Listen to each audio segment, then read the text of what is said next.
तो आज की जो वीडियो है इस वीडियो में आपको बताने वाला हूं जो आपका सब्जेक्ट है यहाँ पे pharmacology third B Pharm 6 semester में उसके टॉप 10 फाइनल रिवीजन क्वेश्चंस। तो ये जो क्वेश्चन है वो इस तरीके से है कि अगर आपकी तैयारी हो चुकी है या तैयारी नहीं भी हुई है और अगर आप इनको एंड टाइम पर पढ़ करके चले जाते हैं तो समझ लीजिए पूरा जो एग्जाम है ना उसका जो कोर है वो आप ही के हाथों में होगा। तो यहाँ पे जो क्वेश्चन है हमने यूनिट वाइज सेलेक्ट करे हैं, हर एक यूनिट से यहाँ पे क्वेश्चंस हैं। टोटल हमने यहाँ पे 10 क्वेश्चंस रखे हैं। तो स्टार्टिंग करेंगे यहाँ पे यूनिट वाइज। बाकी आपको मैं ये बता दूं कि इनका जो सॉल्यूशन है ये नोट्स पीडीएफ वगैरह है या इनके अलावा जो और भी जो शॉर्ट शॉर्ट क्वेश्चन है और भी क्वेश्चंस जो बचे हैं वो आपको सारे फार्मेसी वाला ऐप पर मिल जाएंगे। तो उसमें क्या करना है, आपने जाकर के ज्वाइन करना पड़ेगा। तो क्या करना पड़ेगा, सिंपली गूगल प्ले स्टोर पर जाना है, सर्च करना है फार्मेसी वाला ऐप को आपने इंस्टॉल कर लेना है एंड लॉगिन और रजिस्टर करने के बाद आपको कई सारे सेक्शंस दिखेंगे। तो आपको वहाँ पे बी फार्म के सेक्शन पे जाना है, उसमें बहुत सारे सेमेस्टर्स हैं। तो अपने 6 सेम में जाना है और वहाँ पे एक बैच चल रहा है बी फार्म 6 सेमेस्टर कॉम्बो, वहाँ पे सारे सब्जेक्ट एक ही साथ मिल जाएंगे। तो वहाँ पे जाकर के ज्वाइन कर लीजिए। बाकी करते हैं इस वीडियो को स्टार्ट, पर उससे पहले गाइज मेरा नाम है सहरुद्दीन खान और आप देख रहे हैं अपने यूट्यूब चैनल फार्मेसी वाला। तो बात करते हैं जो यूनिट फर्स्ट है उससे कौन कौन से टॉप इंपॉर्टेंट क्वेश्चन बनते हैं। तो ये सिलेबस है यूनिट फर्स्ट का, आप देख सकते हैं। तो यहाँ पे जो सबसे मोस्ट इंपॉर्टेंट क्वेश्चन जो बनता है जो आपने जरूर पढ़ करके जाना है वो है classify anti asthmatic drug and explain the mechanism of action, therapeutic uses and adverse effect of sympathomimetic drug. तो ये बहुत ही इंपॉर्टेंट क्वेश्चन है जो कि आपने कवर करना है। ठीक है, दूसरा क्वेश्चन है यहाँ पे classify anti ulcer drug, explain the mechanism of action, uses and adverse effect of PPI यानी कि प्रोटॉन पंप इनहिबिटर। तो देखिए सिलेबस में एंटी अस्थमेटिक आपका यहाँ पे दे रखा है। ठीक है, बहुत ही इंपॉर्टेंट है कि जरूर कवर करके जाना है, रिवाइज भी कर लेना है। और एंटी अल्सर आपका यहाँ पे दे रखा है। ये टॉप 2 क्वेश्चन बन रहे हैं यूनिट फर्स्ट से जो कि आपने जरूर पढ़ने हैं। ठीक है, उसके बाद यूनिट सेकंड स्टार्ट होती है जो कि कीमोथेरेपी है, जिसमें कुछ आप एंटीबायोटिक या केमिकल ड्रग यूज करेंगे इन्फेक्शंस को ठीक करने के लिए।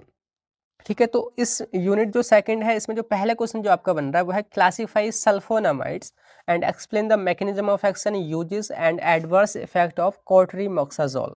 तो सल्फोनामाइड देखो यहाँ पे दे रखे हैं, सल्फोनामाइड क्या है उनको क्लासीफाई करना है। और जो कोट्रीमोक्साजोल है ना उसका मोड ऑफ एक्शन, एडीआर वगैरह वो चीज़ें आपने अच्छे से कवर करनी है। ये बहुत ही इंपॉर्टेंट क्वेश्चन बन जाता है यहाँ से।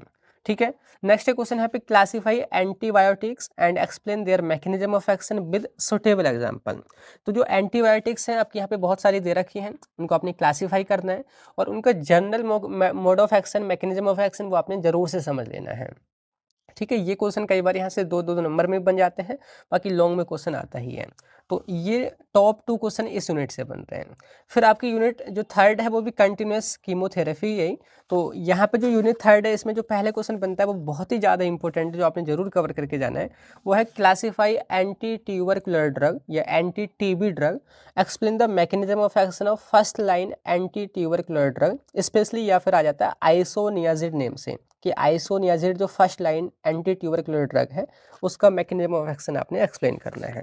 तो सिलेबस में यहाँ पे है एंटी ट्यूबरकुलर एजेंट, तो उनको वो क्या है क्लासीफाई कीजिए, स्पेशली फर्स्ट लाइन को यहाँ पे डिस्क्राइब करना है। ठीक है, दूसरा यहाँ पे क्वेश्चन जो इंपॉर्टेंट है वो है classify anti malarial drug and explain the pharmacology and mechanism of action of anti malarial agent. तो यहाँ पर है एंटी मलेरियल ड्रग।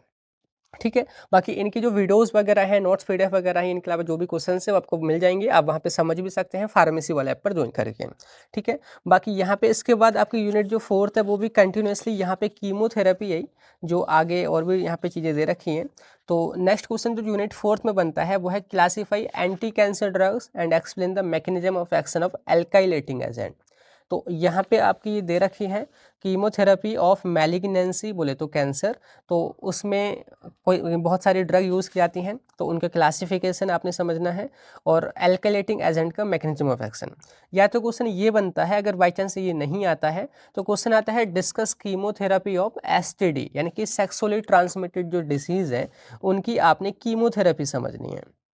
ये यहाँ पे आगे सेक्सुअली ट्रांसमिटेड डिसीज, तो उनमें जो भी ये डिसीज़ हो जाती है उनके ट्रीटमेंट में कौन कौन सी दवाएं यूज़ होती हैं वो आपने बतानी है। ठीक है, अब ये क्वेश्चन हो गए। बाकी एक और क्वेश्चन जो बन रहा है इससे बहुत ही इंपॉर्टेंट वो है एक्सप्लेन इम्यूनो मॉड्यूलेटर्स, या फिर नेम से आ जाता है इम्यूनो सप्रेसेंट या immuno stimulant with mechanism of action, uses and ADR या एडवर्स इफेक्ट। तो ये आपने कवर करना है, ये आपका इम्यूनो फार्माकोलॉजी के अंदर है इम्यूनो सप्रेसेंट। ठीक है, इसको आपने कवर करना है। अब लास्ट में आपकी एक और यहाँ पे यूनिट है वो है प्रिंसिपल्स ऑफ टॉक्सिकोलॉजी एंड आगे क्रोनोफार्माकोलॉजी। तो इससे 2 क्वेश्चन बन रहे हैं।